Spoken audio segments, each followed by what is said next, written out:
croire en la réalité objective de ce monde est uniquement produit par l'imagination humaine, dans laquelle toute chose existe. Ce soir, j'espère vous montrer comment vous approprier subjectivement ce qui existe déjà en vous et le transformer en un fait objectif.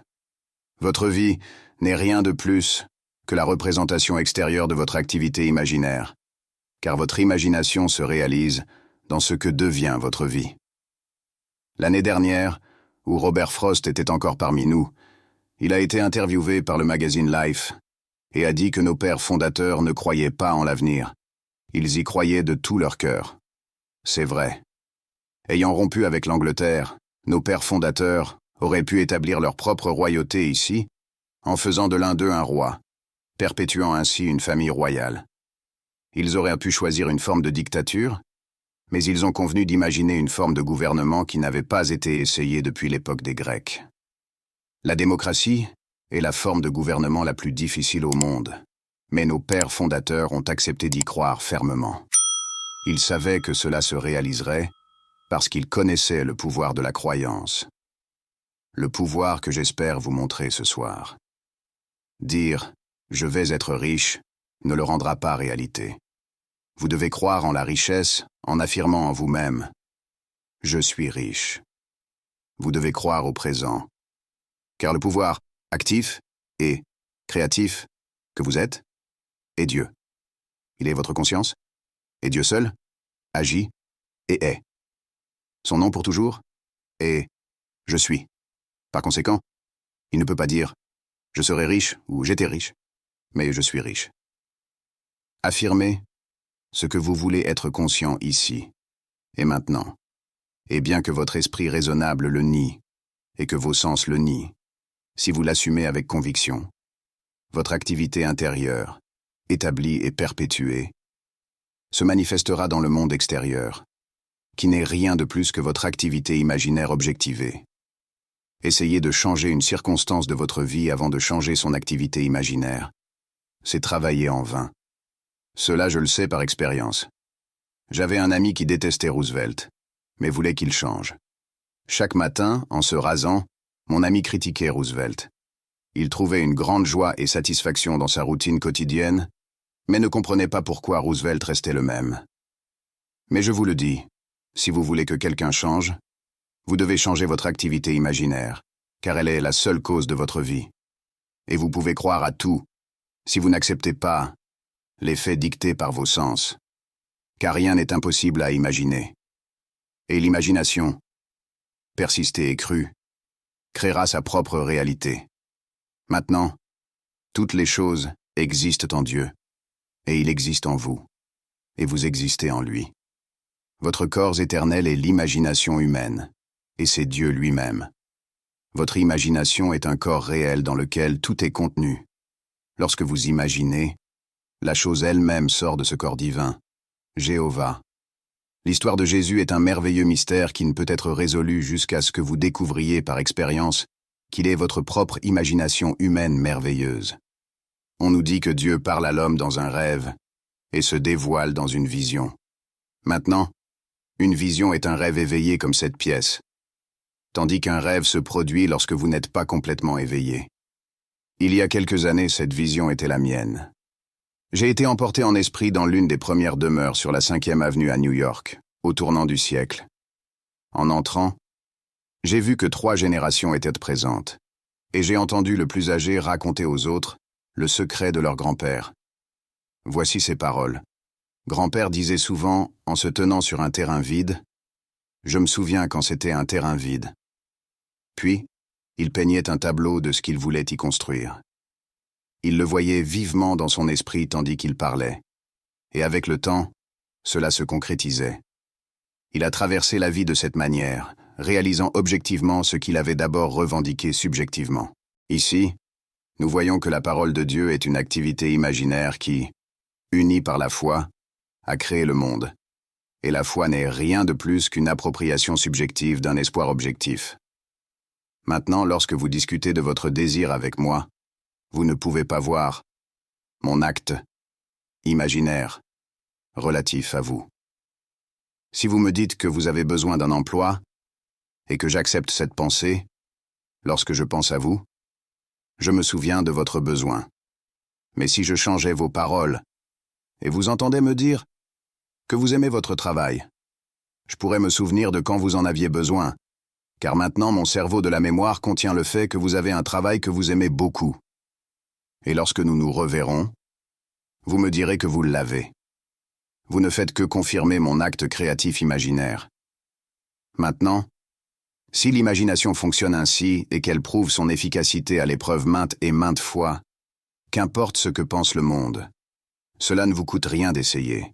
Et quel changement dans la vie cela produira pour vous? Essayez-le, car vous le prouverez en performance. Cela peut être en conflit avec ce que vous croyez que Dieu est. Peut-être voulez-vous encore qu'il soit quelqu'un à l'extérieur, afin qu'il y ait deux de vous, et non un. C'est bien si vous le faites. Mais je vous dis, Dieu est devenu vous, pour qu'il n'y ait pas vous et Dieu. Il est devenu vous, afin que vous puissiez devenir Dieu. Si Dieu est devenu vous, son nom doit être en vous, et c'est le cas. Car je vous demande quelque chose, vous devez d'abord être conscient de la question avant de pouvoir répondre. Et votre conscience est Dieu. Vous pouvez ne pas être conscient de qui vous êtes ou ce que vous êtes, mais vous savez que vous êtes.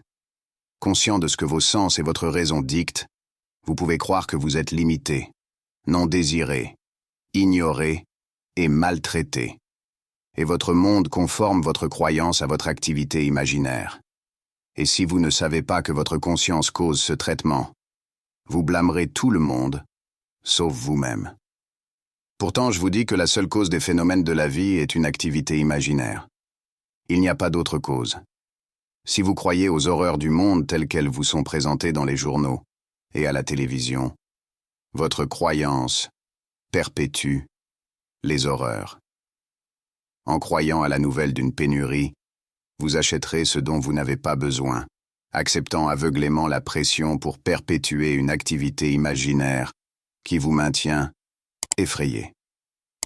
Tout au long des Écritures, on vous dit de ne pas laisser votre cœur être troublé, de ne pas avoir peur et de ne pas craindre. Si la peur pouvait être éliminée, il n'y aurait pas besoin de psychologue ou de psychiatre. C'est de toute façon un tas de bêtises. Chaque jour, cette branche de la médecine change ses concepts et ils sont toujours en conflit quant à l'attitude de l'homme envers la vie. Je dis à tout le monde entier est maintenant dans votre imagination humaine. Et vous pouvez faire sortir n'importe quel désir de cela en le croyant en existence. D'abord, vous devez savoir ce que vous voulez, puis créer une image qui le réalise. Vos amis le sauraient-ils maber, et là, sir, et en parlerait-il en pearl. Imaginez qu'ils soient tout avec vous maintenant, discutant de vos désirs réalisés. Vous pourriez être à un cocktail, ou à un dîner donné en votre honneur, ou peut-être à une grande réunion autour d'un thé. Créez une scène dans votre esprit et croyez en sa réalité. Cet état invisible produira l'état objectif que vous désirez, car toute réalité objective est uniquement produite par l'imagination. Les vêtements que vous portez, maintenant ont d'abord été imaginés. La chaise sur laquelle vous êtes assis, la pièce qui vous entoure. Il n'y a rien ici qui n'ait d'abord été imaginé. Alors vous pouvez voir que l'imagination crée la réalité. Si vous ne le croyez pas, vous êtes perdu dans un monde de confusion. Il n'y a pas de fiction. Ce qui est fiction aujourd'hui sera un fait demain. Un livre écrit comme une histoire fictive aujourd'hui vient de l'imagination de celui qui l'a écrit, et il deviendra un fait demain. Si vous avez une bonne mémoire ou un bon système de recherche, vous pourriez trouver les faits d'aujourd'hui. Tous les faits ne sont pas enregistrés car toutes les pensées ne sont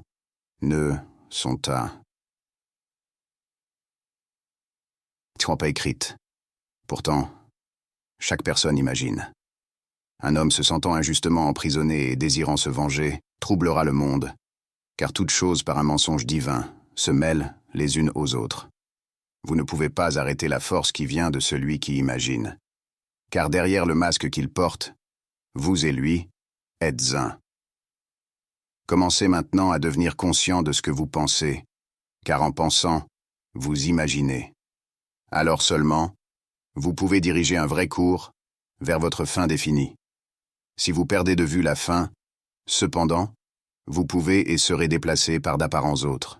Ici, nous voyons que la parole de Dieu est une activité imaginaire qui, unie par la foi, a créé le monde. Et la foi n'est rien de plus qu'une appropriation subjective d'un espoir objectif. Maintenant, lorsque vous discutez de votre désir avec moi, vous ne pouvez pas voir mon acte imaginaire relatif à vous. Si vous me dites que vous avez besoin d'un emploi et que j'accepte cette pensée, lorsque je pense à vous, je me souviens de votre besoin. Mais si je changeais vos paroles et vous entendez me dire que vous aimez votre travail, je pourrais me souvenir de quand vous en aviez besoin, car maintenant mon cerveau de la mémoire contient le fait que vous avez un travail que vous aimez beaucoup. Et lorsque nous nous reverrons, vous me direz que vous l'avez. Vous ne faites que confirmer mon acte créatif imaginaire. Maintenant, si l'imagination fonctionne ainsi et qu'elle prouve son efficacité à l'épreuve maintes et maintes fois, qu'importe ce que pense le monde, cela ne vous coûte rien d'essayer. Et quel changement dans la vie cela produira pour vous? Essayez-le, car vous le prouverez en performance. Cela peut être en conflit avec ce que vous croyez que Dieu est. Peut-être voulez-vous encore qu'il soit quelqu'un à l'extérieur, afin qu'il y ait deux de vous, et non un. C'est bien si vous le faites. Mais je vous dis, Dieu est devenu vous, pour qu'il n'y ait pas vous et Dieu. Il est devenu vous, afin que vous puissiez devenir Dieu. Si Dieu est devenu vous, son nom doit être en vous, et c'est le cas. Car je vous demande quelque chose, vous devez d'abord être conscient de la question avant de pouvoir répondre. Et votre conscience est Dieu. Vous pouvez ne pas être conscient de qui vous êtes, où vous êtes ou ce que vous êtes, mais vous savez que vous êtes. Conscient de ce que vos sens et votre raison dictent, vous pouvez croire que vous êtes limité, non désiré, ignoré et maltraité. Et votre monde conforme votre croyance à votre activité imaginaire. Et si vous ne savez pas que votre conscience cause ce traitement, vous blâmerez tout le monde, sauf vous-même. Pourtant, je vous dis que la seule cause des phénomènes de la vie est une activité imaginaire. Il n'y a pas d'autre cause. Si vous croyez aux horreurs du monde telles qu'elles vous sont présentées dans les journaux et à la télévision, votre croyance perpétue les horreurs. En croyant à la nouvelle d'une pénurie, vous achèterez ce dont vous n'avez pas besoin, acceptant aveuglément la pression pour perpétuer une activité imaginaire qui vous maintient effrayé. Tout au long des Écritures, on vous dit de ne pas laisser votre cœur être troublé, de ne pas avoir peur et de ne pas craindre. Si la peur pouvait être éliminée, il n'y aurait pas besoin de psychologue ou de psychiatre. C'est de toute façon un tas de bêtises. Chaque jour, cette branche de la médecine change ses concepts, et ils sont toujours en conflit quant à l'attitude de l'homme envers la vie. Je dis à tout le monde entier est maintenant dans votre imagination humaine. Et vous pouvez faire sortir n'importe quel désir de cela en le croyant en existence. D'abord, vous devez savoir ce que vous voulez, puis créer une image qui le réalise. Vos amis le sauraient-ils, et là, ça. Et en parlerait-il. Imaginez qu'ils soient avec vous maintenant, discutant de vos désirs réalisés. Vous pourriez être à un cocktail, ou à un dîner donné en votre honneur, ou peut-être à une grande réunion autour d'un thé. Créez une scène dans votre esprit, et croyez en sa réalité. Cet état invisible produira l'état objectif que vous désirez. Car toute réalité objective est uniquement produite par l'imagination. Les vêtements que vous portez, maintenant ont d'abord été imaginés. La chaise sur laquelle vous êtes assis, la pièce qui vous entoure.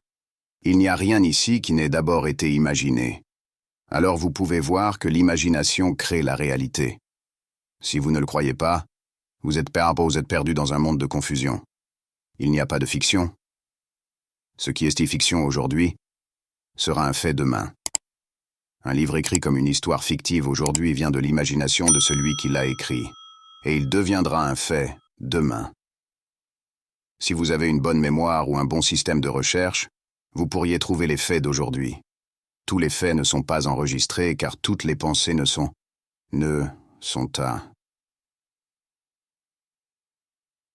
pas écrites. Pourtant, chaque personne imagine. Un homme se sentant injustement emprisonné et désirant se venger troublera le monde, car toute chose par un mensonge divin se mêle les unes aux autres.